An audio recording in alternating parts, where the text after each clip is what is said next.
சித்தியும் ஞானமும் செந்தமிழ் கல்வியும் சிறந்துயர்ந்த பக்தியும் யோகமும் வேதாந்த மார்க்க பரமகின்ப முக்தியும் தந்தருள சத்குருவாய் எழுந்தருளும் ஞான சித்தி விநாயகர் செந்தாமரை கடல் போற்றிடுவோம்.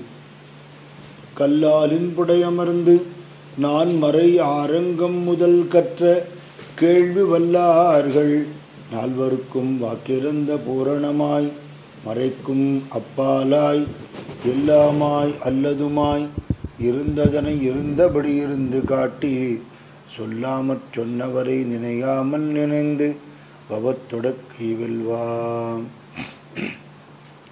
குருவே சிவமென்று கூறினான் நந்தி, குருவே சிவமென்று கூறினர் குறித்தோர், குருவே சிவனுமாய் கோனுமாய் நிற்கும் குருவே உரை உணர்வற்றதோர் கோவே. முக்தரை பகைவர் என்றும் மூர்க்கரை உறவர் என்றும் பித்தராய் அநேக ஜன்மம் பிறந்து இறந்து உழலுவோர்க்கு பக்தியால் யோகம் காட்டி யோகத்தால் ஞானம் காட்டும் சத்திய ஞானானந்த சத்குரு பாதம் போற்றி. ஆலவாய் அண்ணல் செய்த கருட்பெருமாடல் எல்லாம் கோலமாம் தமிழில் செப்பிக் குறைவிலா பக்தி செல்வம் ஞாலம் வாழ் மக்கள் பெற்று நலமுடன் வாழத் தந்த சீலனாம் பரஞ்சோதி செவ்வடி சென்னி வைப்பாம். மல்குக வேத வேள்வி வழங்குக சுரந்து வானம் பல்குக வளங்கள் எங்கும் பரவுக அறங்கள் இன்பம் நல்குக உயிர்கட்கெல்லாம் நான்மறை சைவம் ஓங்கி புல்குக உலகமெங்கும் புரவலன் செங்கோல் வாழ்க. திங்களணி திரு ஆலவாய் எம்மண்ணல் திருவிளையாட்டு இவை அன்பு செய்து கேட்போர் சங்கநிதி பதுமநிதி செல்வம் ஓங்கி தகைமை தரு மகப்பெறுவர் பகையை வெல்வார் மங்கள நன்மணம் பெறுவர் பிணி வந்து எய்தார் வாழ்நாடு அணி பெறுவர் வானாடெய்தி புங்கவராய் அங்குள்ள போகமூழ்கி புண்ணியராய் சிவனடிக்கீழ் நன்னி வாழ்வார். தென்னாடுடைய சிவனே போற்றி, எந்நாட்டவர்க்கும் இறைவா போற்றி. திருச்சிற்றம்பலம்.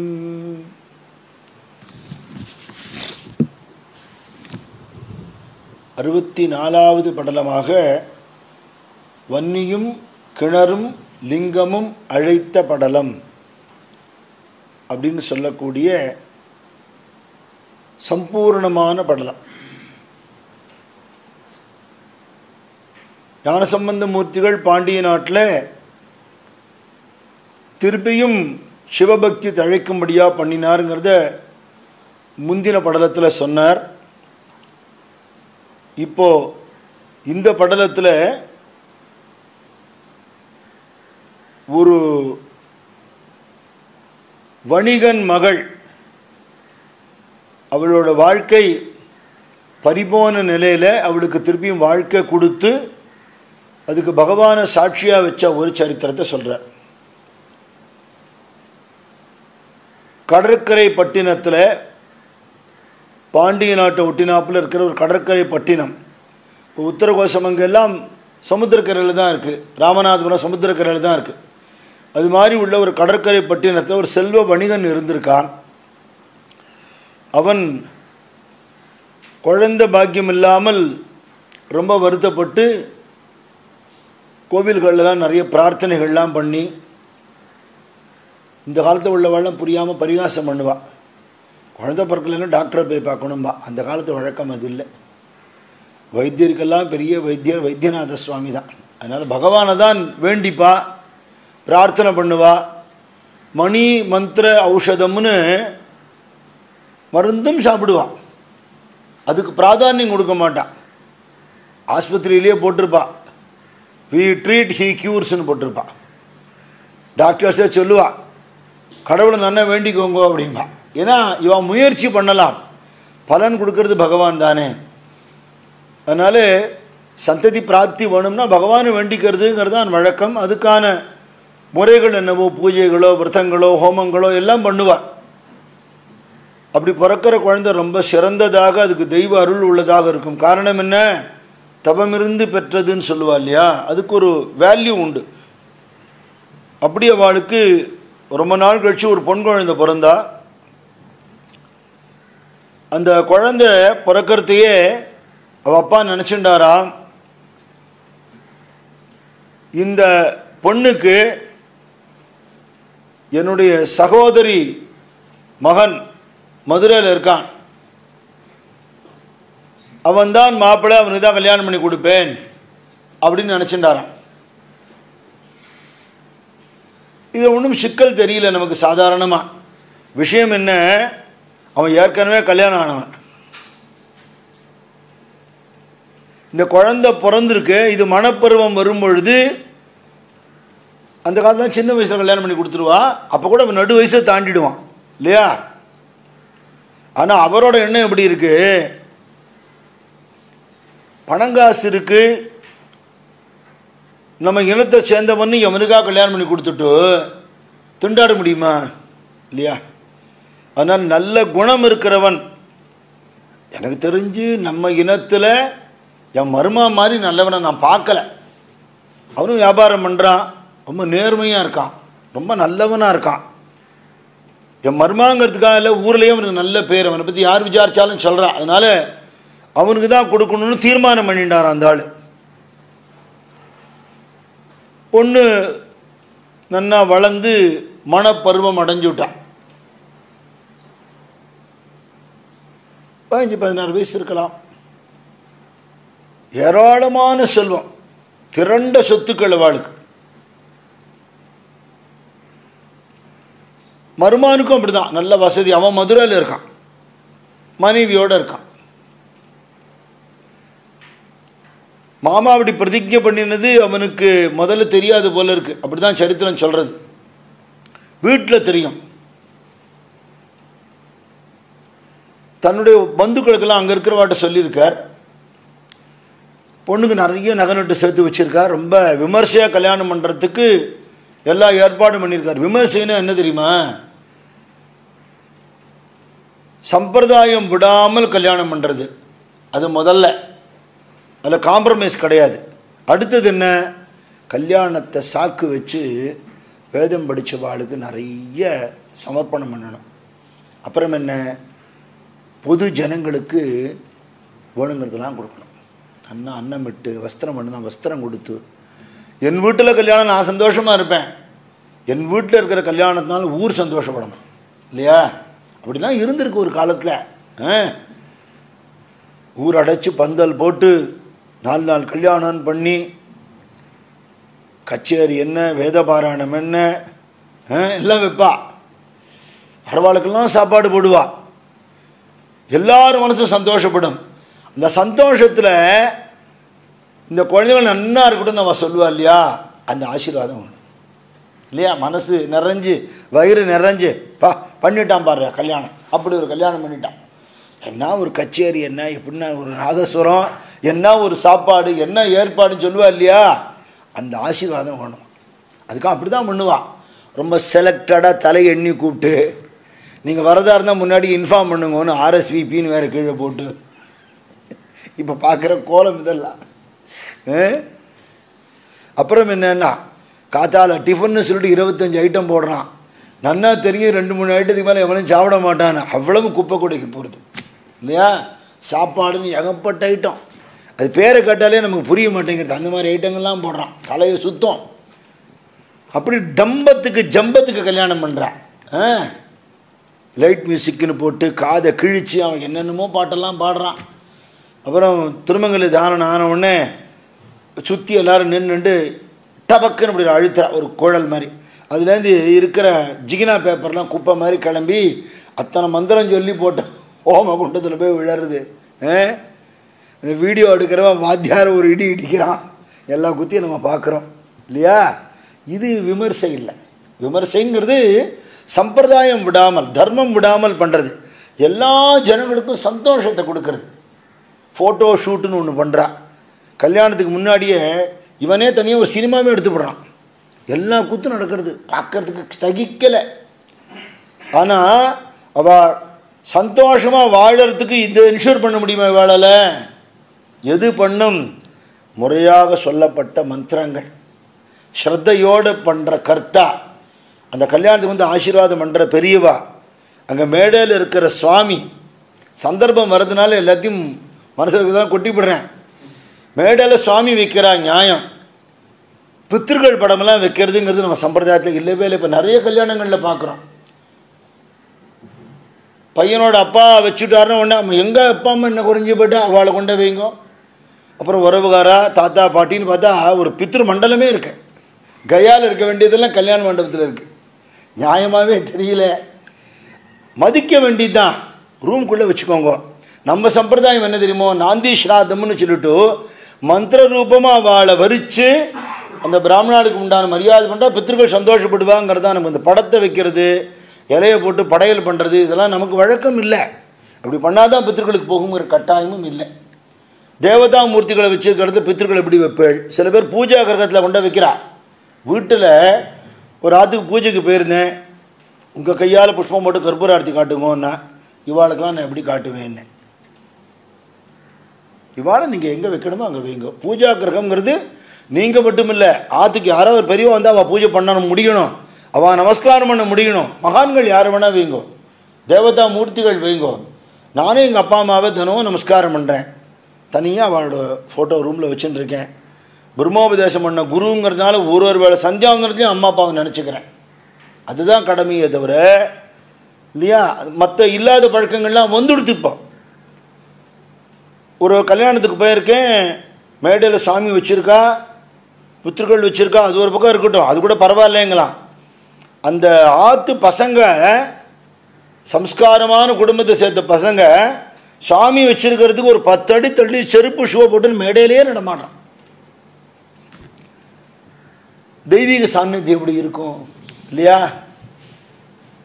என்னமோ அமெரிக்காலேயே பிறந்து வளர்ந்த மாதிரி தஸ்ஸு புஸ்ஸுன்னு இங்கிலீஷில் பேசிட்டு ஃபாரினில் பிறந்த மாதிரி நம்ம கலாச்சாரத்தை விட்டுவிட்டது என்ன கூத்து? நல்லா படிங்கோ, ஃபாரினில் போய் சம்பாதிங்கோ, திருப்பி நம்ம ஊருக்கு வாங்கோ, நம்ம கலாச்சாரத்தை விடாமல் இருங்கோன்னு தான் பெரியவாள்லாம் சொல்கிறா இல்லையா? போகாதேன்னு சொன்னால் நம்ம கேட்க மாட்டோம். நம்மளுக்கு என்ன தெரியும்? நீ போயிட்டு சம்பாதிச்சுடுவா, அதுக்கு தானே போகிற. கலாச்சாரத்தை விட்டு விடாதே, தர்மத்தை விட்டு விடாதே, அப்படி தானே சொல்கிறா.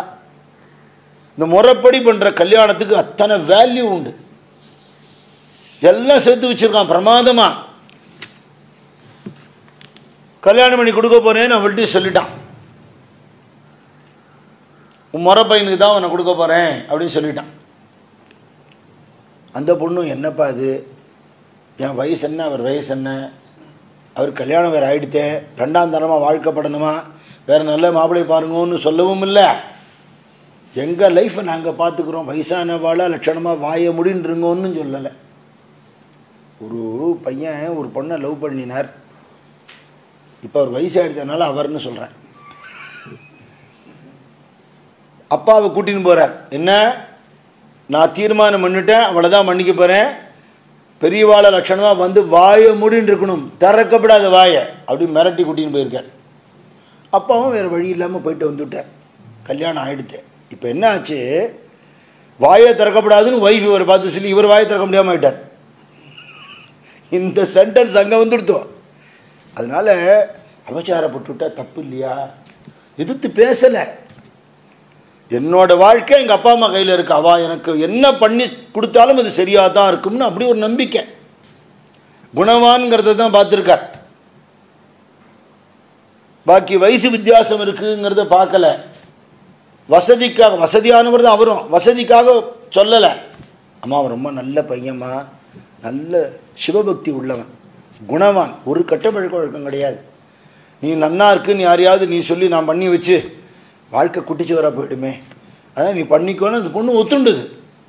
அதெல்லாம் ஒரு ஆச்சரியம். கல்யாணம் பண்ணி கொடுக்கறதுக்காக நாளெல்லாம் பார்க்கணும், பத்திரிக்கை அடிக்கணும்னு நினச்சிட்டு இருக்கிறத அப்பா போயிட்டார். மனப்பருவம் வந்த தருணத்தில் அவர் காலமாயிட்டார். தாயார் அழகாக சொல்கிறார் பரஞ்சோதி முனிவர், தானும் இறக்க துணிந்து இறந்து பட்டாள்ங்கிற அப்பர் சுவாமிகள் சரித்திரத்தில் வரும். இது புகழனார் காலமானவுடனே மாதினியாரும் சுவாமி இருக்கார் பார்த்து பாருங்கிற தைரியத்தில் உடன்கட்டை ஏறிட்டான்னு வரும். அது மாதிரி இறக்க துணிந்து இறந்து பட்டாள்ங்கிறது அதான் அர்த்தம். அதுக்கு அந்த காலத்து வழக்கம். கட்டாயப்படுத்தி சதையால் உட்காந்து வைக்கிறதுன்னு இல்லை, அப்படி கிடையாது. மனமொப்பி போயிடுவா. அவர் எந்த லோகத்துக்கு போகிறாரோ அங்கே நான் போயிடுறேன். இப்போ கல்யாண வயசில் பொண்ணு இருக்கே, யார் பார்த்துப்பான்னா ஈஸ்வரன் பார்த்துப்பார், பகவான் பார்த்துப்பார். அப்படி ஒரு நம்பிக்கை அவளுக்கு. பத்தின்னு வீட்டுக்காரருக்கு பேர், மனைவிக்கு சத்தின்னு பேர். அந்த மனைவி மனமொப்பி உடன்கட்டை ஏறதுனால அந்த சடங்குக்கே சத்தின்னு பேர் ஆயிடுத்து. இப்போ எப்படி இருக்குன்னா சத்தியா இல்லை, சதியா இருக்கு. உறவினர்களாம் ஈமக்கடன்களை முடிச்சுட்டு இந்த பொண்ணு அம்போன்னு விடப்படாது. பாவம், நிறைய சொத்து பத்து இருக்கு. இவாள்லாம் ஏதாவது தகுடுத்தம் பண்ணுங்கிற எண்ணம் இல்லை. அவள் ரொம்ப நல்லவாளாக இருந்திருக்கா. ரொம்ப சிம்பிள் தெரியுமோ, நம்ம பகவானுக்கு கட்டுப்பட்டு குருவுக்கு கட்டுப்பட்டு இருந்துட்டா நமக்கு வந்து சேர்றதெல்லாம் அப்படி தான் இருக்கும் இல்லையா? நம்மளை சரியாக வச்சுக்கிறதுங்கிறது நம்ம முயற்சியில் இருக்க. ஈஸ்வர கிருபையில் அடுத்த வாழை திருத்துறது நம்ம கையில் இல்லை, அது நம்ம வேலையும் இல்லை. நம்மளை பர்ஃபெக்டாக வச்சுட்டோம்னா பாக்கி தானே நடந்துடும்.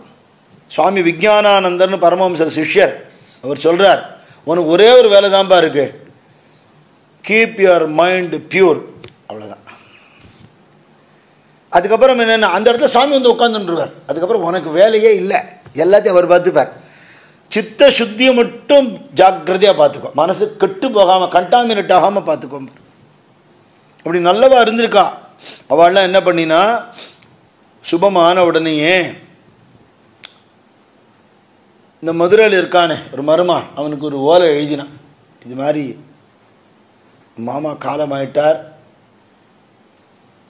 அவர் வந்து ஏற்கனவே தன் பொண்ணை உனக்கு தான் கொடுக்கணும்னு நினச்சிட்டு இருந்தார், அதனால் அந்த பொண்ணை நீ கல்யாணம் பண்ணிக்கோ, ஏராளமான சொத்துக்கள் இருக்குது, அவ்வளவும் உனக்கு தான் அப்படின்னு ஒரு கடிதம் எழுதி ஓலை எழுதி அனுப்பிச்சான். பார்த்த உடனே ரொம்ப வேதனைப்பட்டான். மதுரைக்கு வந்து மதுரையிலேருந்து கிளம்பி இவா ஊருக்கு வந்து பந்துக்கள்கிட்டலாம் துக்கம் விசாரித்து அழுதான். கொஞ்ச நாள் அங்கேயே இருந்தான். சொந்தக்காரெல்லாம் சொன்னால் ஒரு நாள் பார்த்து கல்யாணம் பண்ணிட்டு போயிடுறியா அப்படின்னு கேட்டா. இல்லை இல்லை, இப்போ தான் துக்கம் ஆகிருக்கு, சுபம்னு ஆயிடுச்சுனா கூட கல்யாணம் பண்ணுற மாதிரி எனக்கு இப்போ மனசுக்கு ஒப்பலை, நான் அவளை அழிச்சுட்டு போய்டுறேன். உங்களுக்கெல்லாம் தெரியும் எனக்கு ஏற்கனவே கல்யாணம் ஆகிடுத்துன்னு, மனைவியோடு இருக்கேன். இந்த ஓலையை நான் நீங்கள் அனுப்பிச்ச ஓலையை நான் அவள்கிட்ட காமிச்சுட்டேன், நேர்மையானவன்.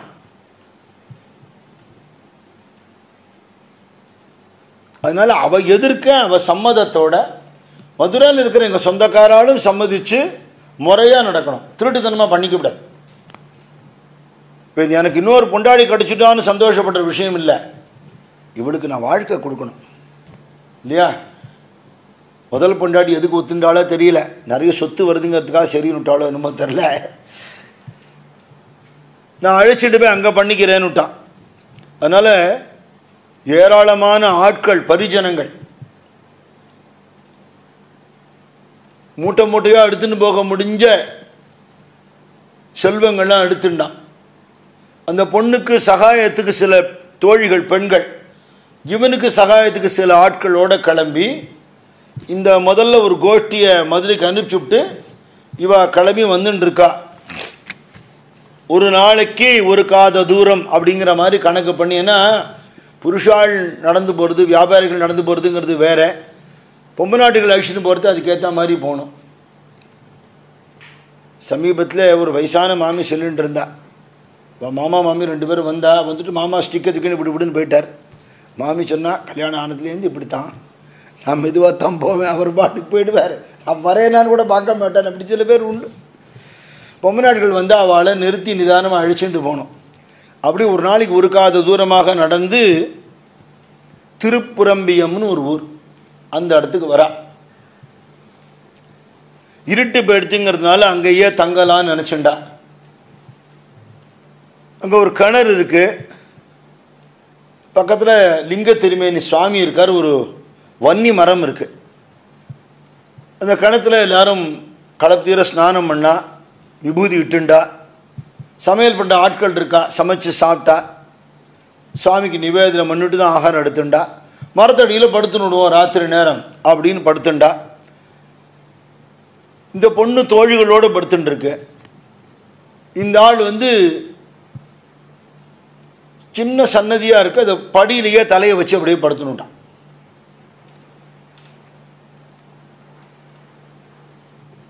ராத்திரி ஒரு பாம்பு அவனை தீண்டெடுத்து விஷம் ஏறி செத்து போயிட்டான். இது யாருக்கும் தெரியாது.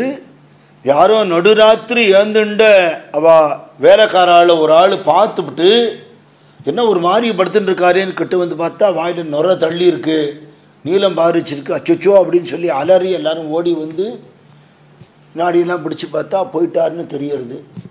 உடனே இவாள்லாம் கதறி அழ, அதை பார்த்து தோழிகள்லாம் வீர்னு கத்த. இந்த பொண்ணு அப்போ தான் எழுந்திருக்கிறது. சித்திர பாவை போல நின்றாளுங்கிற, என்ன ரியாக்ட் பண்ணுறதுன்னு தெரியல. சின்ன பொண்ணு பாவம், எழுதி வச்ச சித்திரம் மாதிரி அப்படியே பிரம பிடிச்சாப்புல நிற்கிறா. அவளோட வாழ்க்கையை நினச்சி வேதனைப்படுறா. இப்படி ஆயிடுச்சே என் வாழ்க்கையை நினச்சிட்டு ஒரு நிமிஷம் நின்றுட்டே இருந்தவள் மயங்கி விழுந்துட்டா, பிரஜை இல்லாமல் ஆயிட்டா. உடனே தோழிகள்லாம் மூர்ச்சை தெளிவிச்சா. ஒருவேளை இவளும் போயிட்டாளோ நினைக்கிற மாதிரி இருக்கான் அவளோட நிலைமை. கொஞ்ச நேரம் கழிச்சு பிரஜை வந்தது. வார்த்தைகளே வெளியில் வராமல் புலம்பி கதறா, அப்படியே பூமியில் கையை அடித்து அடித்து அழறா. அப்புறம் எல்லா இடத்துக்கும் இப்படி அழறாப்பில் அழுத்தே, என்ன பொத்தி பொத்தி வளர்ந்த பொண்ணு வெக்கப்படுறா. திருப்பி மயங்கி விழுந்து விடுறா. அவர் எப்படி சொல்கிறார், பேய் பிடிச்சவள் போல ஆனாளுங்கிறார். என்ன நிலையில் இருக்கான்னே சொல்ல முடியல, அவ்வளவு வேதனை அவளுக்கு. கல்யாண பருவத்தில் அம்மா அப்பா செத்து போயிட்டா. இவருக்கு பண்ணித்தரேன்னு சொன்னால் அதை ஒத்துட்டு நம்ம கிளம்பி வந்துட்டோம். இப்போ இவரும் போயிட்டாரு, என் கதி என்ன? நான் அம்மா அப்பா இருக்கிற இடத்துக்கும் போக முடியாது, அங்கே யாருமே இல்லை ஊரில். இங்கே இனிமேல் இவர் போயிட்டாருங்கிறதுனால இவா ஊருக்கு நான் போக முடியாது. என் நிலைமை இப்படி ஆயிடுத்தே.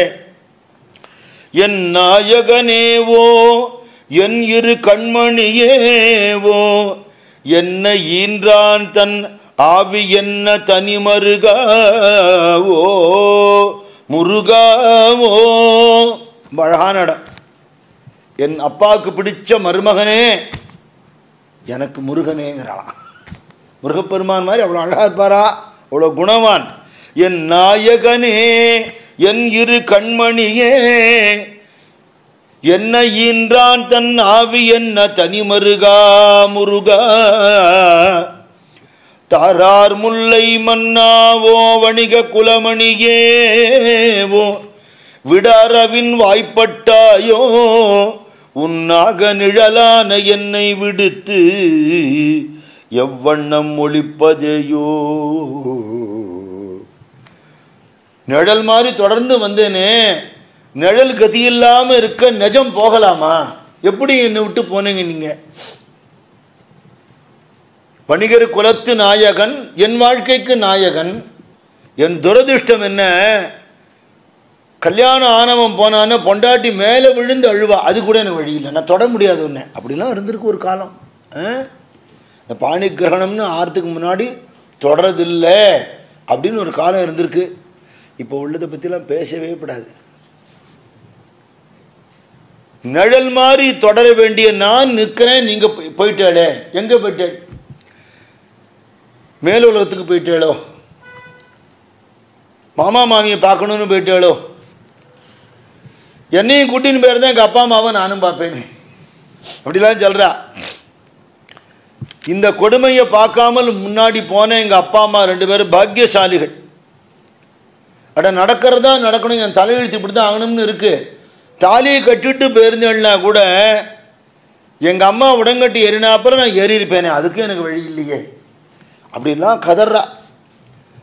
ஊர் மக்கள்லாமும் அதை பார்த்துட்டு அழறா. அக்கம் பக்கத்தில் இருக்கிறவாள்லாம் சத்தம் கேட்டு வந்துட்டா. பரமேஸ்வரனை பார்த்து, பகவானே உன் சன்னிதானத்தில் இது நடக்கிறதே, நீ பார்த்துட்டு இருக்கியே, எந்த தைரியத்தில் நாங்கள் இந்த இடத்துல தங்கினோம், நீ இருக்கேங்கிற தைரியத்தில் தானே இது நடக்கலாமா? என்ன வேடிக்கைன்னா, பெரிய புராணத்தில் இப்படி ஒரு சம்பவம் இருக்கு. அது திருமருகல்ல நடந்ததாக இருக்கு. இது திருப்புரம்பியத்தில் நடந்ததாக இருக்கு. அதுலேயும் வணிகன் மகள், இதுலேயும் வணிகன் மகள். அதில் எப்படி வருது? பெரிய புராணத்தில் உள்ள செய்திப்படி, கல்யாணம் பண்ணி தரேன்னு ஏமாத்தி 7 பொண்ணா முறை பையனை கல்யாணம் பண்ணி தரேன்னு ஏமாத்திட்டு, ஏன்னா அவன்கிட்ட பணம் காசு இல்லை, ஆனால் முறை பையன் உங்கள் பொண்ணு எனக்கு கொடுங்க அவன் மாமான்னு கேட்குறான். அவன் தரேன்டா, உனக்கு தாண்டான்னு சொல்லிவிட்டு அவனை ஏமாற்றி நிறைய பணம் கொடுக்குறவ யாருக்கோ கல்யாணம் பண்ணி கொடுத்துட்டார் 6 பொண்ணை. 7ஆவது பொண்ணு அப்பா பண்ணுற துரோகம் தாங்காமல் தகவல் அனுப்பிச்சு அவளே முறை பையனோடு ஓடி வந்துவிட்டாங்கிறது தான் அதில் உள்ள செய்தி. இங்கே வந்த மாதிரி பதிஜனங்கள்லாம் யாரும் கிடையாது, அவள் 2 பேர் தான். ஆனாலும் ஒருத்தர் வஸ்திரம் ஒருத்தர் மேலே படாமல் இருந்தாளாம். அப்பா ஏமாத்துறார், முறைப்படி சொந்தக்காரர் போய் கல்யாணம் பண்ணிக்கலாம், நியாயமாக வாழணும், ஆனால் கல்யாணம் ஆகிறதுக்கு முன்னாடி அப்படி இருக்கணுமா?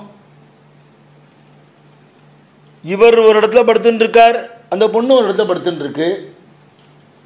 பாம்பு கடிச்சு இறந்து போனது ஒரே மாதிரி வருது. அவ கதறி அழறதும் வருது பெரிய புராணத்தில். அதில் என்ன சொல்கிறா? அமரர்கள் நன்னா இருக்கணும்னு விஷம் குடிச்சேளே, மன்மதனை தகனம் பண்ணின உடனே ரதி வந்து கதறி அழுத உடனே ரதிக்காக திருப்பியும் உயிர் கொடுத்தேளே, மார்க்கண்டகன் மேலே பாச கயிறு போட்டான்னு யமதர்மராஜனை உதச்சுட்டு அவருக்கும் உயிர் கொடுத்தேளே, இப்படி உயிரிழந்து கிடக்கிறாரே நீங்கள் காப்பாற்றக்கூடாதான்னு பரமேஸ்வரன் நோக்கி கதறான்னு அதுலேயும் வருது. சாமியை நோக்கி கதறினா சாமி எப்படி வருவார்? குருவாய் வருவாய் அருள்வாய் குஹனே, இல்லையா? குரு ரூபத்தில் தான் பகவான் வருவார். பெரியவா சம்பவம் ஒன்று நினைவுக்கு வருது. செய்யாத தப்புக்கு வீட்டில் சமையல் பண்ணுற ஒரு ஆளை திருட்டு பட்டம் கட்டி எடுத்ததை கொடுன்னு அவன் எடுக்கவே இல்லை. எப்படி கொடுப்பான்? ஸ்டோர் ரூமில் இருட்டு ரூமில் உள்ள வச்சு பூட்டி விட்டான். வெளியில் சொல்கிறதுக்கு வழி இல்லை, கத்தினா கேட்காது. சோறு தண்ணி இல்லாமல் உள்ளே கடந்து சாகு, நீ உண்மையை சொல்கிற மட்டும் உன்னை விடமாட்டேன்ட்டார் அந்த எஜமான். அவன் உள்ளுக்குள்ளே என்ன கதறினானோ என்ன வேண்டின்ட்டானோ தெரியாது. எங்கேயோ இருக்கிற பெரியவாளுக்கு அது தெரிஞ்சு விடுது. விட்டுக்கிட்டுன்னு நாத்துக்குள்ளே போயிட்டார். பெரியவா வந்திருக்காருன்னா ஒரு ஆச்சரியம், சந்தோஷம், படபடப்பு, பரபரப்பு எல்லாம் இருக்கும். பூர்ணகுமம் கொடுக்கல, சுவாகதம் பண்ணலை, பிக்ஷாவந்தனம் எல்லாம் இல்லை, நேராக வந்துட்டார். வந்துட்டு அந்த ரூம் வாசலில் நின்றுட்டு இந்த ரூமை தர அப்படிங்கிற. பெரியவா கூடவே கிங்கரெல்லாம் வந்துட்டா. என்ன எதுக்கு இவாத்துக்கு வந்தாருன்னு தெரியலையே, இந்த ரூமை தரங்கிற. தடுமாறுறான். சாவி இருக்கா? தர. திறந்த உடனே அந்த ஆள் ஓடி வந்து பகவானேன்னு பெரியவா காலில் வந்து விழுதான். அவன் தப்பு பண்ணலை, சரியாக விசாரித்து பொருளை தேடிக்கோ, அவனை விட்டுடு, அபராதி இல்லாதவனை தண்டிக்கப்படாது, நீ அபராதி ஆகிடுவேங்கிறான். இப்போ அவன் பெரியவாளை பார்த்து சொன்னானா, இருக்கிற இடத்துலேருந்து நீ கதறினா பகவானுக்கு கேட்கும். அவ்வளோதான் விஷயம். பகவான் எப்படி வருவார்? குரு ரூபத்தில் வந்து அனுக்கிரகம் பண்ணுவார். அப்படி ஞானசம்பந்த மூர்த்தி அங்கே எழுந்தருளினார். அவர் திருப்புறமையை வந்திருக்கார். பெரிய புராணத்தின்படி திருமருகலுக்கு அப்போ வந்திருந்தார் மடத்துக்கு. சில இடங்கள் ஐடென்டிக்கலாக இருக்கும். ஒரே சம்பவத்தை மாற்றி எழுதினதாக எனக்கு தோணலை. ஒரே மாதிரி 2 லீலை நடந்திருக்கலாம். ஏன்னா க்ஷேத்திரம் வேற. திருமருகல் வந்து நன்னிலத்துக்கிட்டக்க இருக்குது, 12 கிலோமீட்டர்னு போட்டிருக்கான். திருப்புரம்பியம்ங்கிறது கும்போணத்துக்கிட்டக்க இருக்குது. அங்கே உள்ள சுவாமி ரத்னகிரீஸ்வரர் திருமருகல்ல. இங்கே சுவாமிக்கு பேர் சாட்சிநாதர்னு பேர். கோயில் வேறு வேறு. பிரளய காலத்தில் உலகத்தை காப்பாற்றணும்னு பகவான் பிள்ளையார்கிட்ட அந்த வேலையை கொடுத்தாராம். பிள்ளையார் என்ன பண்ணாராம், ஒரு ஓம்கார சப்தம் கொடுத்து ஒரு கிணறு மாதிரி உண்டாக்கி சப்த சமுத்திரங்களாக வந்த வெள்ளத்தை அதுக்குள்ளே அடக்கினாராம். ஆனால் பிரளயங்காத்த விநாயகர்னே அவருக்கு பேர். ஸ்வயம்பு மூர்த்தி விநாயகர் இருக்கார். அங்கே உள்ள ஒரு ஆச்சரியம் என்னன்னா, தேன் அபிஷேகம் பண்ணுவா அவருக்கு. எத்தனை குடமாக தேன் விட்டாலும் சொட்டு தேன் வெளியில் வராது, மொத்தத்தையும் உறிஞ்சிட்டு வர அந்த பிள்ளையார். நிறம் மாறுவார்னு வேறு சொல்கிறது. கும்போணம் ஸ்டேஷன்லேயே அவர் படம் போட்டிருப்பா, பார்க்கலாம். திருப்புரம்பியம்ங்கிறது ரெண்டு அர்த்தம். பிரளயத்தை இல்லாத பண்ணினார்னு ஒரு அர்த்தம். இன்னொன்று என்ன, சோழர்களுக்கும் பல்லவர்களுக்கும் யுத்தம் நடந்த காலத்தில் தோத்து போக வேண்டிய நிலையில் இருந்த சோழர்கள் விஜயாலய சோழனுடைய ஒரு வீரத்தினால வெற்றி பெற்றதுனால திருப்புரம்பியம்னு ஒரு பேர் வந்ததுன்னு சொல்கிறார். அந்த க்ஷேத்திரத்தில் இந்த சம்பவம் நடக்கிறதா அவர் சொல்கிறார்.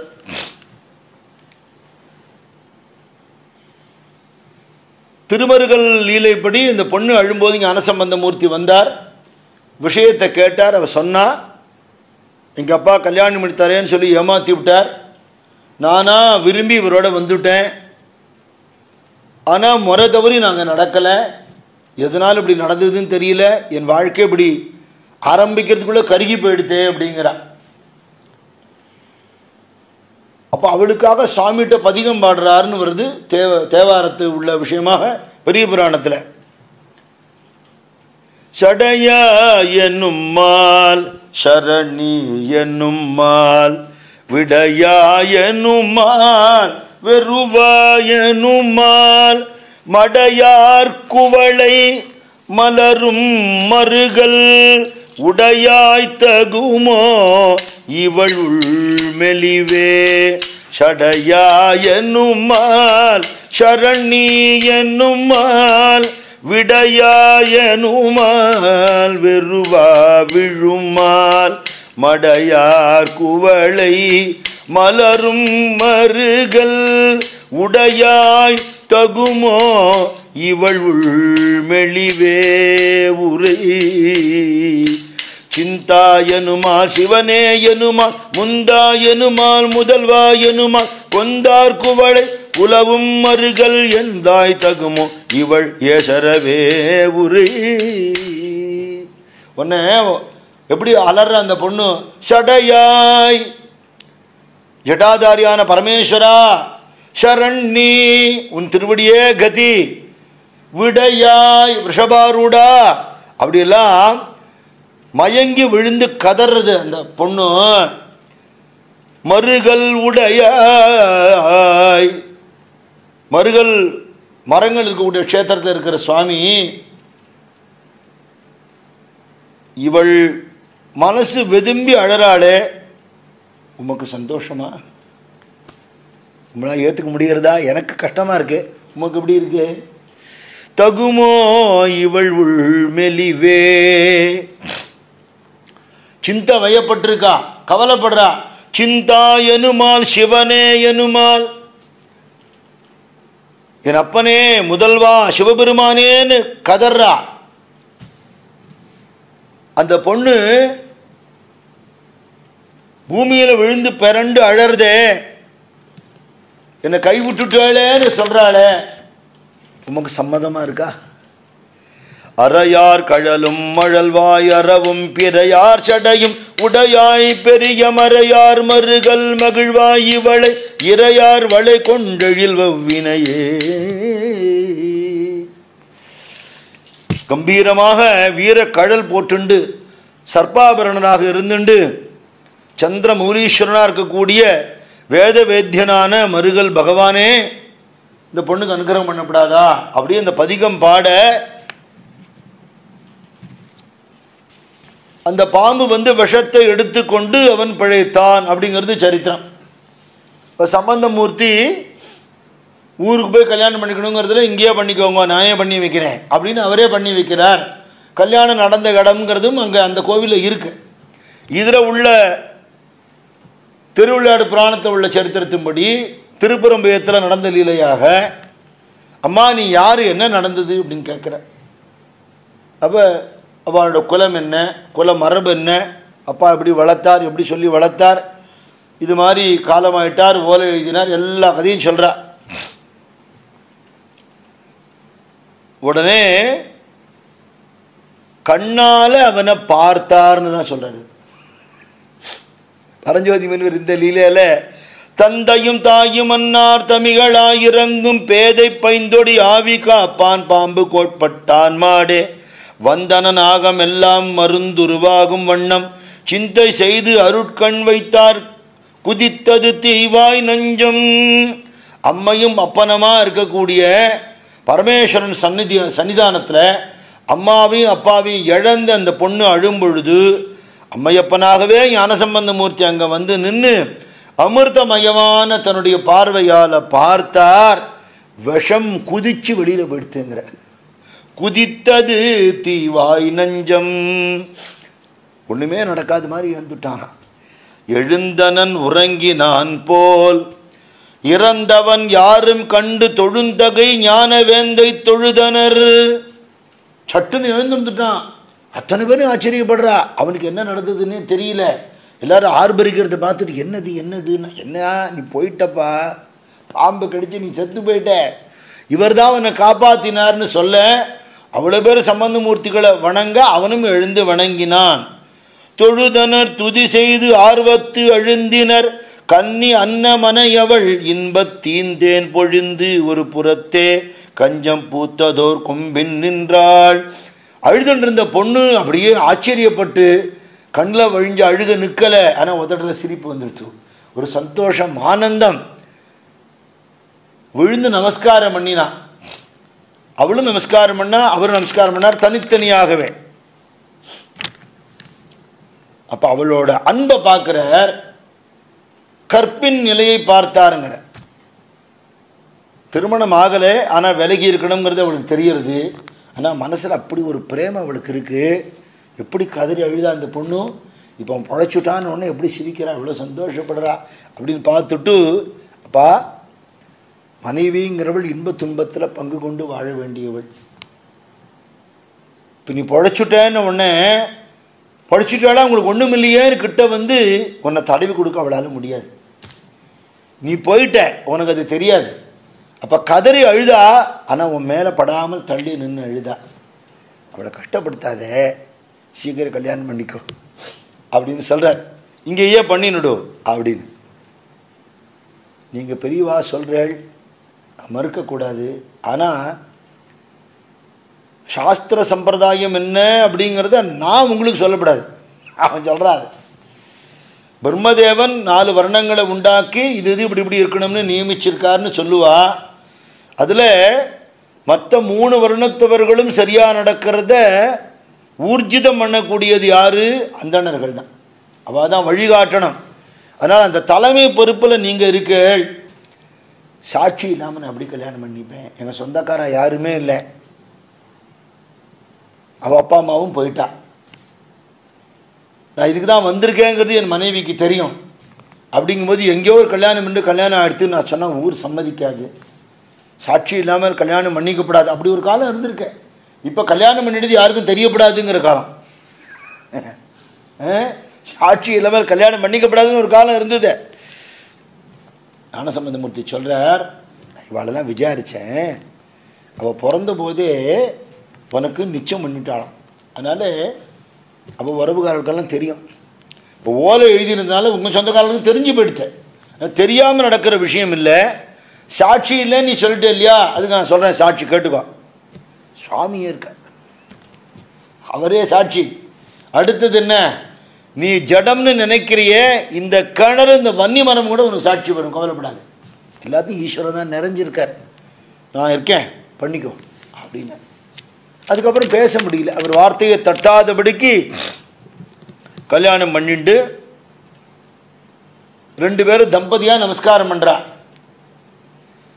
மாசரு மனத்தான் காழி வள்ளலை பணிந்து நீரே தேசிகர் குரவர் நட்டோர் தெய்வமும் கிளையும் என்ன பேசியவாறே வேள்வி பற்றியால் வேட்ட பாசிழையோடு தாழ்ந்து விடை கொடு பரவி போனான்.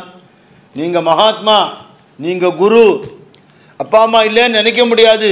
குரு இருந்துட்டா அம்மா அப்பா தோழன் உறவுகாரம் எல்லாம் குரு தான். அவன் சொல்கிறான், தேசிகர் குரவர் நட்டோர் தெய்வமும் கிளையும் அவ்வளவு நீங்கள் தான் இல்லையா? தொமேவ சர்வம் மம தேவ தேவான், எல்லாம் நீங்களாகவே இருக்கள். அதனால உங்கள் ஆக்ஞையினால முறைப்படி ஊரே கூடி போயிடுத்தோ இல்லையோ.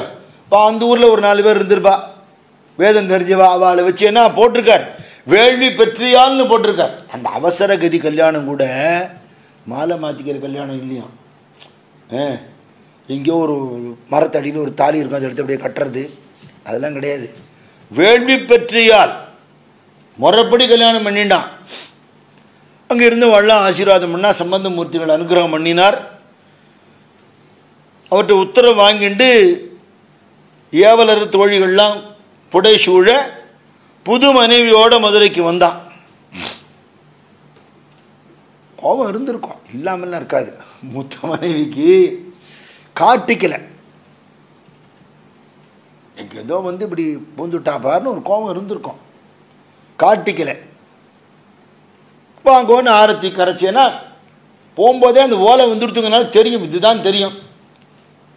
சரி, பொண்ணு மட்டும்தான் வந்துதா, சொத்து பத்து வந்துதான்னு விசாரிச்சுண்டா. சொத்து பத்தெல்லாம் வந்துடுத்து. சரி பரவாயில்ல, இருந்துட்டு போட்டோம், வீட்டில் 10 பேர் சாப்பிட்றா, இவ்வளோ இருந்துட்டு போட்டோம். 2 மனைவிகளோட குபேர சம்பத்தோட சௌக்கியமாக இருந்தான்னு சொல்ல. 2 பேருக்கு குழந்தைகள்லாம் பிறந்தது. அவளுக்கு ஏற்கனவே 1-2 குழந்தைகள் உண்டு, இவளுக்கு ஒரு புள்ள பிறந்தது.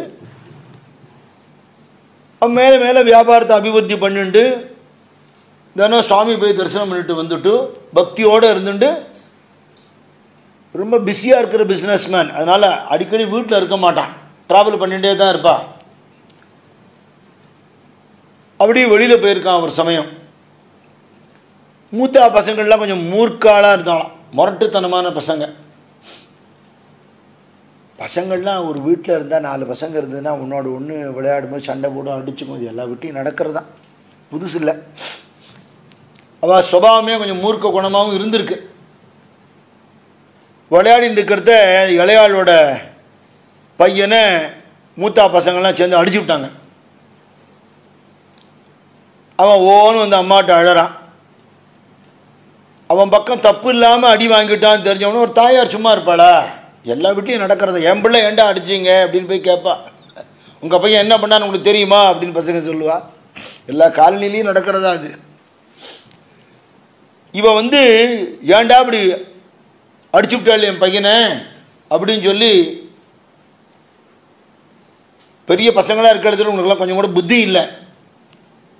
சின்ன பையன் அவனை போய் அப்படி அடிக்கலாமா? கொஞ்சம் காயம் வராப்பில் அடிச்சிருக்கா போல இருக்கு. அதனால் கடுமையாக வெஷா கண்டிச்சுட்டே இருக்கிறத பெரியவ வந்துவிட்டான். வீட்டுக்காரர் ஊரில் இல்லை, இதான் சந்தர்ப்பம். மனசில் அத்தனை நாளாக இருந்த வெஞ்சன்ஸ் பூரா வார்த்தையாக வந்துடுது. ஏண்டி தெருவில் போகிறவளே, எங்கே இருந்தோ என் வீட்டில் உட்காந்துண்டு அவர் பொண்டாட்டின்னு சொந்தம் கொண்டாடின்னு இருக்க, கல்யாணமே நடக்கலையடி உனக்கு. கல்யாணமே நடக்காமல் நீ வீட்டில் இருந்துட்டுருக்க. அது என்ன தாலியோ எவன் கட்டினானோ, யார் பார்த்தா அவன் கல்யாணத்தை? ஊரறிய தானே கல்யாணம் நடக்கணும், அதானே முறை. ஓலை இங்கேருந்து கிளம்பி போகிறதையே நீ வரப்போறேன்னு தெரியும். அப்படிங்கிறத முறையாக அந்த கல்யாணம் நடக்கலைங்கிறது அதில் ஏதோ தில்லுமுலுக்குன்னு தெரியறது. இதில் உனக்கு ஒரு குழந்தை வேறு, இதில் என் குழந்தைங்களோட ஏட்டி போட்டி வேறு. உனக்கு என்ன தகுதி இருக்கு? உனக்கு இவ்வளோ பெருமிதம், ஒரு இருமாப்பெல்லாம் உனக்கு என்னத்துக்கு? நீ எனக்கு சமமா? நான் முறையாக கல்யாணம் பண்ணிட்டு வந்தவ, நீ தெருவோடு போனவ, உனக்கு இழுத்துன்னு வந்திருக்காரு அவர். ஏதோ வீட்டில் இருந்து சோத்தை தின்னுட்டு போவியா அப்படின்னு வாயில் வந்தபடி திட்டுறான். முறைகட்டவளை அப்படிலாம் திட்டுறான். அவளுக்கு வேதனை தாங்க முடியல. இல்லைம்மா, சாட்சியோடு தான் பண்ணிட்டா. என்ன சாட்சி? எத்தனை பேர் வந்தா? உங்கள் வீட்டில் வேலை செய்கிறவா 4 பேர் இருந்து சாட்சியை சொன்னால் அந்த சாட்சி செல்லுமா? வேலைக்கு ஓனான் சாட்சிங்கிறார். இல்லை, பரமேஸ்வரன் திருப்பரம்பயத்தில் இருக்கிற சுவாமி சாட்சி, அங்கே இருக்கிற வன்னிமன சாட்சி, கிணறு சாட்சி. ஆஹா, பிரமாதமான சாட்சி. உன் கல்யாணமே ஒரு ஃப்ராடு, சாட்சியும் ஃப்ராடுங்கிறா. எழுந்து வர முடியாத ஒரு சாட்சியை சாட்சின்னு சொல்லுவியா நீ? நான் திருப்புறம் போய் அந்த லிங்கத்திட்டையும் கணத்துக்கிட்டையும் வன்னி மரத்தையும் கேட்கணுமா உனக்கு கல்யாணம் ஆச்சான்னு? எப்படி நம்புறது? சாட்சின்னா கூப்பிட்டா வரணுமா இல்லையா? நிஜமாவே திருப்பதி பெருமாளோட பக்தனோத்தான் வாங்கின கடனை திருப்பி கொடுத்துருந்தான். ஆந்திராவில், காக்கிநாடாவில் பிரிட்டிஷ் பீரியடில் நடந்தது. அந்த பணத்தை கடன் வாங்கின போது புரோ நோட்டு வாங்கி இது பண்ணான். திருப்பி கொடுக்கும்போது நான் அப்புறம் கொடுத்து விடுறேன் புரோ நோட்டுன்னு சொல்லிட்டான். அந்த ஆள் கொடுக்கலை. கடைசியில் கொடுக்கவே இல்லை கடனேன்னு சொல்லிட்டு நான் மிரட்டிவிட்டான். இல்லையே கொடுத்தேனேங்கிறான். யாருமே இல்லை, கொடுத்தவன் வாங்கினவன் மட்டும்தான் இருக்கான். யாரும் சாட்சி இல்லை. அவன் எப்படி சாட்சி கழுத்து போட்டு புரோ நோட்டு வேண்டானோ அது மாதிரி இவன் வாங்கிக்க விட்டுட்டான். கோர்ட்டில் கேஸ் போட்டுவிட்டான். எனக்கு இத்தனை ரூபா தரணும்னு ஏமாற்றி விட்டான்னுட்டான். இவன் நடுங்கி போயிட்டான். என்னால் பணம் பெறட்ட முடியாது இனிமேங்கிறான்.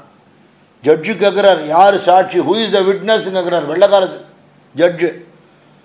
திருப்பதி சீனிவாச பெருமாள் தான் எனக்கு சாட்சின்னா. கேன் யூ கால் ஹிம் அப்படிங்கிறார். எல்லாம் கொல்லுன்னு சிரிக்கிறா.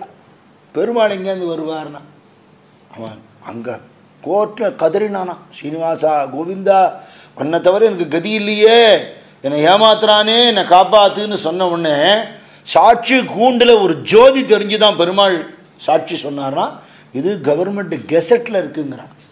காக்கிநாடா கோர்ட்டில் சாட்சி சொன்ன சரித்திரம்னு சர்ச் பண்ணினா உங்களுக்கு வரும். இதே மாதிரி ஒரு சம்பவம் தர்மபுரியில் ஒரு பெருமாள் கோவிலில் போய் பார்த்தேன். இதே சம்பவம் இங்கே நடந்திருக்குன்னு போட்டிருக்கு. இதே மாதிரி ஒருத்தன் ஏமாத்திட்டு அவனை பணம் கொடுத்தவனை ஏக்கும்போது பெருமாள் சாட்சி சொன்ன பெருமாள் அந்த கோவிலே இருக்கார். அந்த பெருமாள் சரித்திரமே அங்கே எழுதி போட்டிருக்கா. தர்மபுரியில் நான் பார்த்தேன். ஹனும ஜெயந்தி அன்னைக்கு போயிருந்தேன். திக்கற்றவருக்கு தெய்வமே துணைன்னு நம்பினா சாமி காப்பாற்றுமே. இவ அவளோட வார்த்தையினால ரொம்ப பாதிக்கப்பட்டு அழுது அன்னைக்கு அன்னபானம் எடுத்துக்கல. சாப்பாடு செல்லுமா, குழந்தைக்கு மட்டும் ஏதோ ஆகாரம் கொடுத்தா, அதுவும் சரியாக சாப்பிடல. ராத்திரி பூரா அழுதா. வீட்டுக்காரர் இல்லை, அவர்கிட்ட சொல்லி அழறதுக்கு அவர் இல்லை. மறுநாள் காத்தால எழுந்திருந்த உடனேயே நேர கோவிலுக்கு ஓடி போயிட்டான். சுவாமி சன்னிதானத்தில் கதறாளாம். தாதை தாயிறந்த அன்றே தமிழா இங்கு போந்த பேதையேற்கு ஆறுண்டு ஐயா. அம்மா அப்பாவை இழந்து அனாதையாக நிற்கிறேனே, எனக்கு வேற யார் இருக்கா? பேதுரும் வணிகர்க்கு அன்று மாதுலனாகி ஞாதி வழக்கறுத்து உரிமை இந்த நாதனே. மாமனாக சாட்சி சொன்ன படலம்னு ஒன்று நம்ம ஏற்கனவே பார்த்தோம். அதில் சொத்தெல்லாம் சொந்தக்கார கபடிகாரம் மன்னிக்க பார்க்கறத இறந்து போனான்னு சொல்லப்பட்ட மாமன் வடிவத்தில் சொக்கநாதரே வரார். கோர்ட்டில் சாட்சி சொல்றார். உறவுகார ஒத்தொத்தரை ஐடென்டிஃபை பண்றார். இவன் போயிட்டான்னு நினைச்சோமே, எங்கேருந்து வந்தான்னு எல்லாரும் யோசிக்கிறா. ஞாபகம் வர்றதுக்காக தற்காலத்து பாடல் ஒன்று சொல்றேன். அப்போ சொன்னா உங்களுக்கு புரியும். சிவலிங்கம் சாட்சி சொன்ன கதையும் பொய்யோ, மாமன் திருச்சபை வழக்குரைத்த முறையும் பொய்யோ அப்படின்னு ஒரு பாட்டு இருக்கு இல்லையா? அது மாதிரி சுவாமி மாமனாக சாட்சி சொன்ன அந்த சரித்திரத்தை சொல்றா. மாதுலனாகி ஞாதி வழக்கறுத்து உரிமை இந்த நாதனே. எதிராழ்வாய் நகையினில் காத்தி என்றாள். அவ என்ன பாயில இப்படி பேசுறாளே, சிரிக்கிறாளே, என்னை காப்பாத்து அப்படின்னு கதர்றா. அந்தனை கணவன் வேட்ட இடத்தினில் அதற்கு சான்றாய் நின்ற பைந்தருவும் நீயும் கிணறும் அந்நிலைய இங்கும் இன்று எதிராள் வாய்நகை துடைத்து என்னை காவாயேல் பொன்றுவல் என்றாள். கற்பின் புகழினை நிறுத்த வந்தாள். அன்னைக்கு எனக்கு கல்யாணம் ஆகும்போது சாட்சி நீங்க 3 பேர்னு சம்பந்தமூர்த்தி சொன்னார். அப்படி நீங்க லிங்க ரூபமா இருந்தாள். கோவில் கிணறு வன்னி மரம்னு சொல்ல மாட்டேன், அதுவும் நீங்க தான். இன்னைக்கு அந்த இடத்துக்கு நீங்க சாட்சி சொல்லணும். இந்த கோவில் இப்ப மதுரை கோவிலுக்குள்ள வரணும். அப்படி இல்லைன்னா இப்ப நான் பிராணனை விட்டுடுவேன்னு கதறாளாம். அல்லலுற்று அழுங்கி நின்றாள் பரிவு கண்டு தன் கூடல் எல்லையில் கருணை மூர்த்தி அருளினான். எவரும் காண தொல்லையின்படியே அந்நாள் சொல்லிய கரிகண் மூன்றும் ஒல்லை வந்திருத்த கோவில் உத்தர குணபால் எல்லை. அலறருக்கு கோவில கூடி போயிடுத்த. என்னதுன்னா அதான்ப்பா அந்த வீட்டு சமாச்சாரம். கல்யாணம் பண்ணி வந்துவிட்டான், ஏதோ சாட்சி கிணறு மரம்ங்கிறா, ஒன்றும் புரியல, பொண்டாட்டி கத்தரா. இது எப்போவோ நடந்திருக்க வேண்டியது, உடனே கழிச்சு நடக்கிறதே பெரிய விஷயம். அப்படியே பாபா பேசிக்கிறா. இத்தனை பேர் பார்க்கும்படியாக அவளுக்கு மட்டும் இல்லை தரிசனம். எவரும் காண அங்க எப்படி இருந்ததோ தொல்லையின்படியே அந்நாள் சொல்லிய கரிகண் மூன்றும் சாட்சி மூன்றும் ஒல்லை வந்து இருத்த கோவில் உத்தர குணபால் எல்லை. வடகிழக்கு திசையில அது மூணும் தரிசனம் கொடுக்கறது. அத்தனை பேர் பிரமிச்சு போயிட்டா. தினந்தான கோவிலுக்கு வரமே, இது மூணு இங்கே கிடையவே கிடையாது, வந்திருக்கேன். ஆச்சரியப்படுறா. சந்தோஷப்பட்டு விழுந்து நமஸ்காரம் பண்ணி, பகவானே கருணாமூர்த்தியை நான் உங்களை கோச்சுன்னு பேசிவிட்டேனே, தப்புதான், என்ன பண்ணுறது, அபலை கதி இல்லை, வீட்டுக்காரரும் ஊரில் இல்லை. அப்போ தான் வரார் ஊர்லேருந்து. வழியில் பார்க்குறோன்னு சொன்னால், ஏன் கேட்குறப்ப கோவிலுக்கு போக ஒரே அமக்கெல்லாம் ஆகிட்டு இருக்காங்க அப்படிங்கிறான். மூத்தா வந்து இளையாளை திட்டுவிட்டா, ஏதோ குழந்தைகள் சண்டை பெரியவா சண்டையாக போயிடுத்து. நிறைய வீட்டில் தான் நடக்கிறது. குழந்தைகள் சண்டை வரும், சாக்லேட்டுக்கு பிஸ்கட்டுக்கு சண்டை வந்து ஃபேமிலியே ரெண்டாக போயிடும். அது விஷயம் அது சாக்லேட்டு பிஸ்கட்டும் இல்லை, அத்தனை நாளாக உள்ளுக்குள்ளே இருந்த க்ஷாத்திரம் வெளியில் வர்றதுக்கு அது ஒரு அவுட்லெட். அவ்வளோ யோசித்து பார்த்தா எவ்வளோ அபத்தம் தெரியுமா இல்லையா? என்னத்தை கட்டின்னு போகிறோம்? ஒன்றும் இல்லை, இருக்கிற மட்டும் சந்தோஷமாக இருக்கணும், எல்லாரையும் சந்தோஷமாக வச்சுக்கணும் இல்லையா? அதுதானே மனுஷ வாழ்க்கை.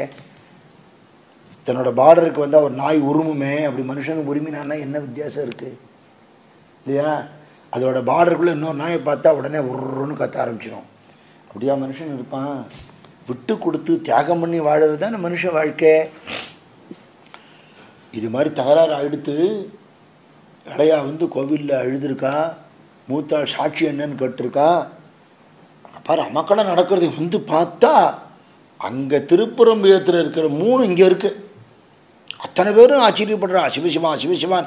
இவன் ஓடுறா வீட்டுக்கு போய், வீட்டுக்காரர் வந்துட்டார் இல்லையா, அவர்கிட்ட கம்ப்ளைண்ட் பண்ணணும்னு தோணலை. இப்போ சாட்சி வந்துடுத்து, மூத்தாளை கூப்பிட்றா, இங்கே வா வந்து பாரு, சாட்சி கேட்டியே, சொக்கநாதர் கோயிலுக்கு வந்திருக்கே, மீனாட்சி கோயிலுக்கு வந்திருக்கே, இந்த காட்சி பார்த்துருக்கே அதுக்கு முன்னாடி. வந்து பார்த்தா ஆச்சரியமாக இருக்கு. அவ்விடத்து தருவும் நீரும் அன்று போல் இன்றும் சான்றாய். அன்னைக்கு காட்சி கொடுத்துட்டு மறைஞ்சு போயிடுத்துன்னு இல்லை, இன்னைக்கும் இருக்குங்கிறார். இன்னைக்கு போனாலும் அந்த மூணும் அங்கே இருக்கு. அவ்விடத்து தருவும் நீரும் அன்று போல் இன்றும் சான்றாய். இவ்விடைப்பட்டல் என்ன அதிசயம். எவர்க்கும் தேரா தெய்வமும் எளிவந்து அங்கை கனியன திருவின் நன்னாள். கை வசப்பட்டதென்றால் கற்பினுக்கு அரிது ஏதம்மா. எப்படி இந்த அதிசயம் நடந்ததுன்னா, இது அதிசயம் இல்லை அப்படிங்கிறார். என்ன, தேவர்களுக்கும் அறியவனான பகவான் ஒரு சௌலபிய மூர்த்தியாக எளிமையாக வந்து உள்ளங்கை நெல்லிக்கனி போல அந்த பதிவிரதைக்கு வசப்பட்டாருங்கிறார். பதிவிரதை உத்தமி, நேர்மையானவள். அவளோட நேர்மைக்கு ஞான சம்பந்த மூர்த்தி பண்ணின அனுகிரகம், அந்த அனுகிரகத்துக்கு சுவாமி வசப்பட்டு தானே ஆகணும் இல்லையா? அதனால் இது நடந்தது அப்படின்னு சொல்லி அத்தனை பேரும் ஆச்சரியப்பட, இவ வெக்கப்பட்டு தலையை குனிஞ்சுக்கிறான் மூத்தவ. உடனே ஜனங்கள்லாம் பார்த்தா யாரையாவது வச்சுட்டே இருக்கணும். சில பேருக்கு அது ஒரு ஹாபி, வாய் அரிக்கும் அவளுக்கு, யாரையாவது திட்டிகிட்டே இருக்கணும். காத்தாலும் ஏந்து சாயந்தரம் மட்டுக்கும் பாலிடிக்ஸில் இருக்கிற வாழை திட்டுவா, திருவிழா போகிற வாழை திட்டுவா, எங்கேயாவது திட்டிகிட்டே இருப்பாள். ஒருத்தர் ட்ரெயினில் உட்காந்துக்கார், பக்கத்தில் ட்ரெயின் கத்துறது, வேறு வேலை இல்லைப்பா அப்படிங்கிற. அவன் என்ன பண்ணுவான், அவன் வேலை அவன் பண்ணுறான். எதுக்கு எடுத்தாலும் திட்டுறது, கோச்சிக்கிறது. ஜனங்கள்லாம் என்ன பண்ணா, ஏண்டி நீ இப்படி வச்சு அவளை எப்படியெல்லாம் பேசின, தாறுமாறாக பேசின, பேசுறதுன்னா அன்றைக்கி ஆரத்தி எடுத்திய அன்றைக்கி சொல்லியிருக்கணும். சொத்தெல்லாம் வருதோ இல்லையா, வாய முடின்னு இருந்து விட்டேன். இப்போ அவள் குழந்தைகள் அடித்தான்னு சின்ன குழந்தைகள் சண்டை, பெரியவாளாக இருந்து அழகாக சமாதானம் பண்ணி வைக்காமல் சாக்கு வச்சுன்னு வீட்டுக்காரன் ஊரில் இல்லைன்னுட்டு கல்யாணம் நடந்ததே பொய், சாட்சியெல்லாம் பொய்ன்னு சொல்லிட்டியே, இப்போ பாரு இதுக்கு என்ன பதில் சொல்கிற அப்படின்னு எல்லாரும் ஊர் திட்டுறது. அவன் தலை குனிஞ்சுண்டா ஆம்படையானா அங்கே வந்துவிட்டானா அவனுக்கு அது பொறுக்கலை. என்ன பண்ணா, உன்னை தள்ளி வச்சு விட்டேன்ட்டான். அவளை யாரோன்னு கேட்டியோ இல்லையோ, நீ இனிமேல் எனக்கு யாரோ, நீ எங்கே வேணா போ, உனக்கு சேர வேண்டிய பணம் காசு கொடுத்துறேன், இனிமேல் எம்ஜி முழிக்காது, அவளோட நான் வாழ்ந்துக்கிறேன். என்ன இவன் அங்கேருந்து வந்து ஆத்துக்கார காலை விழுந்து சொல்லாதீங்க, நான் சத்தியமாக உங்களை கல்யாணம் பண்ணின்றது உண்மைங்கிறத உலகம் தெரியறதுக்கு காரணமானவள் இவ தான் இல்லையா? இவன் மூலமாக இந்த லீலை நடத்தணும்னு சுவாமி தீர்மானம் பண்ணியிருக்கார். கல்யாணம் ஆக வேண்டிய தருணத்தில் அம்மா அப்பாவை இழந்த அநாதனா, எனக்கு கதி யாரு? என் மூத்தாதான். ஆனால் நீ அப்படி சொல்லக்கூடாது, இனிமே அவள் ஒழுங்காக இருப்பான்னு சொல்லலை. என்ன சொல்கிறா, அவளோட அவன் மனசு வருத்தப்படாதபடி ஒத்துமையாக நான் இருப்பேங்கிறான். குணவதி இல்லையா? அதுதான் சாமி வந்தார். சாமி ஒருத்தருக்காக கிளம்பி ஒரு ஊர்லேருந்து வராருன்னா சாதாரண விஷயமா? அவ்வளோ நல்ல பொண்ணு அவன். நாங்கள் ஒத்துமையாக இருக்கோம், நீங்கள் எங்களால் உங்களுக்கு எந்த கவலையும் வராது, குழந்தைகளுக்குள்ளே சண்டை வராமல் நாங்கள் பார்த்துக்குறோம். ஏதோ மனசில் இருந்தது அவளும் சொல்லிவிட்டா. இப்போ சொன்னதுனால என்ன ஆகிடுத்து, திருப்புறம்பயத்தில் இருக்கிற சுவாமி இங்கே வந்துவிட்டார், அவ்வளோ பேர் பார்க்க முடியாது அப்படின்னு சொல்லி எங்கள் 2 பேரையும் இங்கே ஏற்றுண்டு ஆசீர்வாதம் பண்ணணும்னு சொல்ல, 2 மனைவிகளோட குழந்தைகளோடையும் கோவிலுக்குள்ளே போய் சுவாமியை வணங்கி மீனாட்சியை வணங்கி, திருப்புறம்பயம் சாட்சிநாதர் இங்கே இருக்கார், அவருக்கும் ஒரு நமஸ்காரத்தை பண்ணிவிட்டு, இத்தனைக்கும் காரணமான குருநாதர் ஞானசம்பந்த மூர்த்தியை இங்கேருந்தே நினச்சிண்டு மனைவிகளோட மக்களோட சிவபக்தியோடு செல்வத்தோடு சௌக்கியமாக வாழ்ந்தான் அப்படின்னு இந்த சரித்திரத்தை பூர்த்தி பண்ணார். இது 64வது லீலைங்கிறதுனால இந்த சரித்திரத்தை அகஸ்தியர் இப்படி முடிக்கிறார் அப்படின்னு அகஸ்தியர்கிட்ட வந்துட்டார் பரஞ்சோதி விருப்பம்.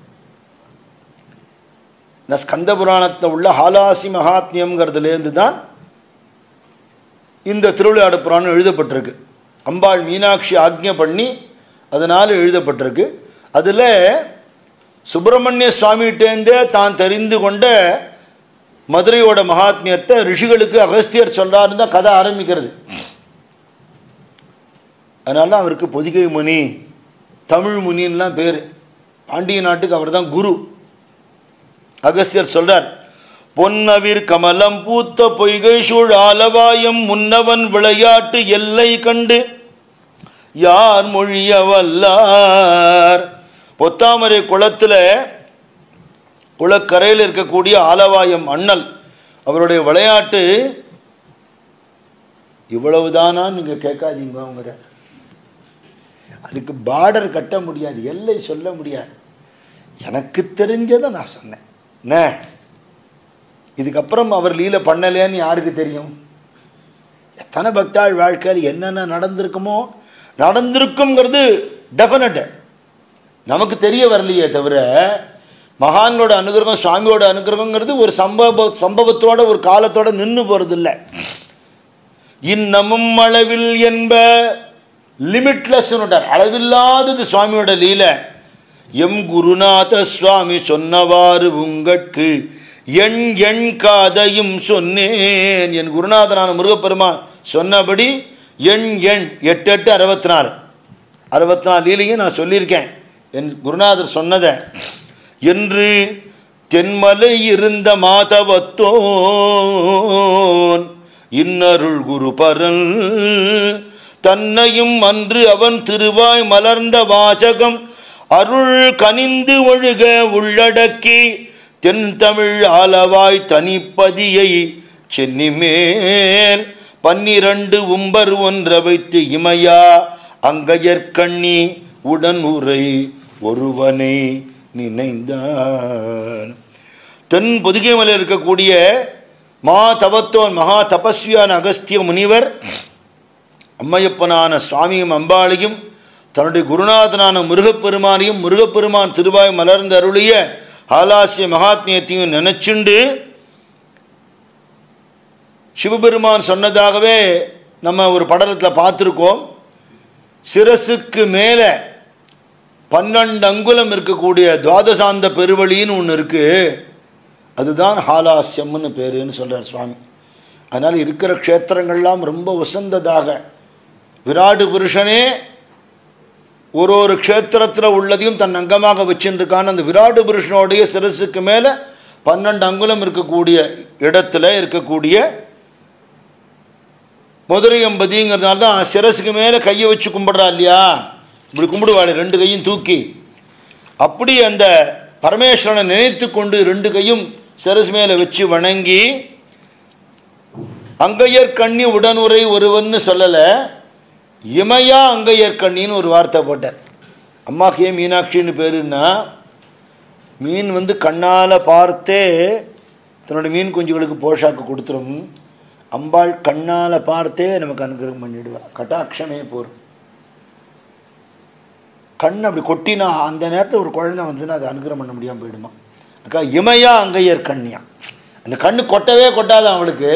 பார்த்துட்டே இருக்க அத்தனை பேரையும் அவளுடைய உடனுரை நாதனான சொக்கநாத பெருமானை நினைச்சுண்டார். சிவபெருமானோட திருவிளையாடல்கள்லாம் சொல்லிட்டு அந்த ஆனந்தத்தில் அப்படியே பரவசமாயிட்டார் அகஸ்தியர். பரவசம் அடைந்து வழி கவர்ந்துண்ணும் பழிப்புல வேடர் போய் ஒளிப்ப இருள் வெளி கடந்து, காசு பணத்தோட யாத்திரையா போறவாழ்டேந்து அதை கவர்ந்து கொள்ளக்கூடிய வேடர்கள் போல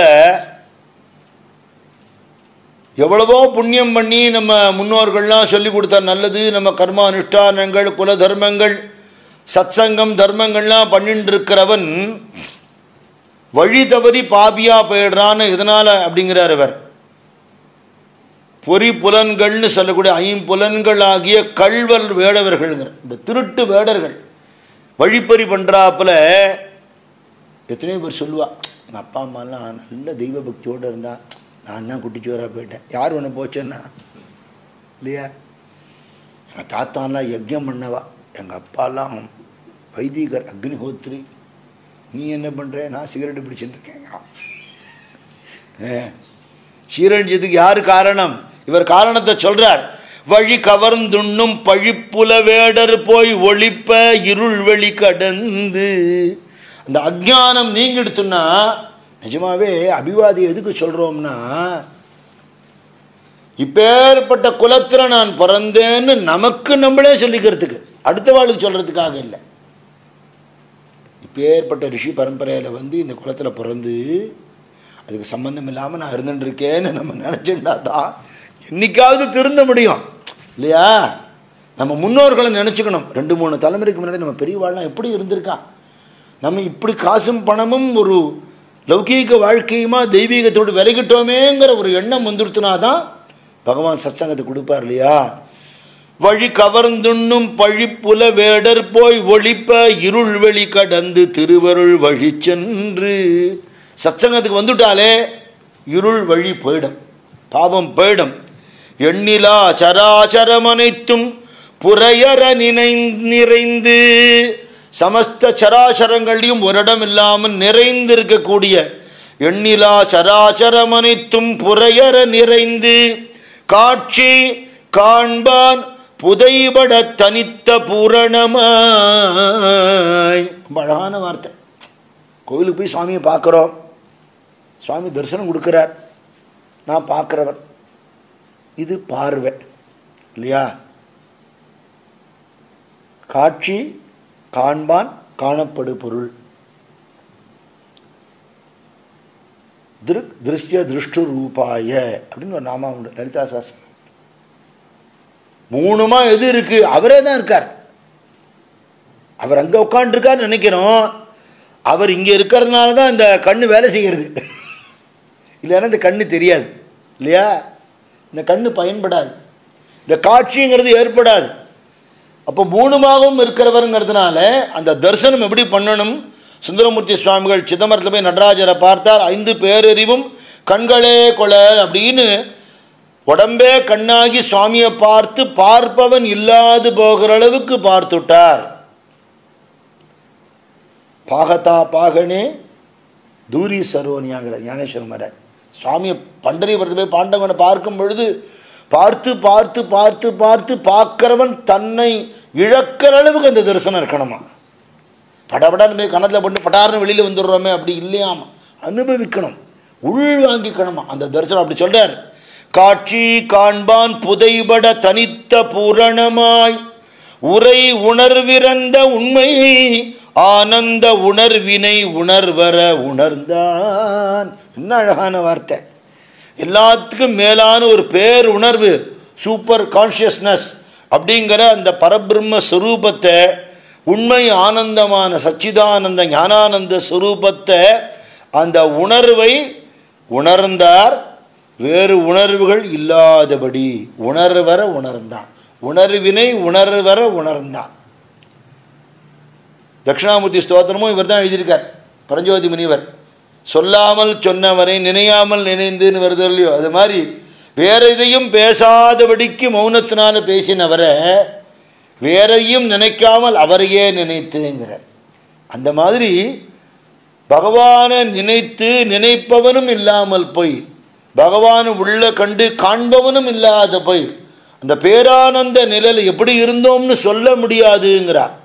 அது எப்படி ஒரு அனுபவம்னா அது அனுபவிக்கிறவனுக்கு தெரியாமல் இருக்குமோன்னு கேட்டால், முழிச்சுட்டு இருக்கிறது நமக்கு நேர்ற அனுபவங்கள்லாம் நமக்கு தெரியறது.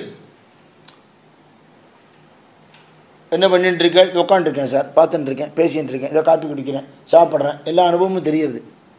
அனுபவிக்கும் போதே தெரியறது. நாங்கள் திருப்பி திருப்பி இந்த ஒரு எக்ஸாம்பிள் தான் கொடுப்பாங்க. ஏன்னா அது ஒன்று தான் நம்ம மண்டல ஏறும். நமக்கு தியானம் எல்லாம் தெரியாது. நமக்கு தெரிஞ்ச தியானம் 8 மணி நேரம்.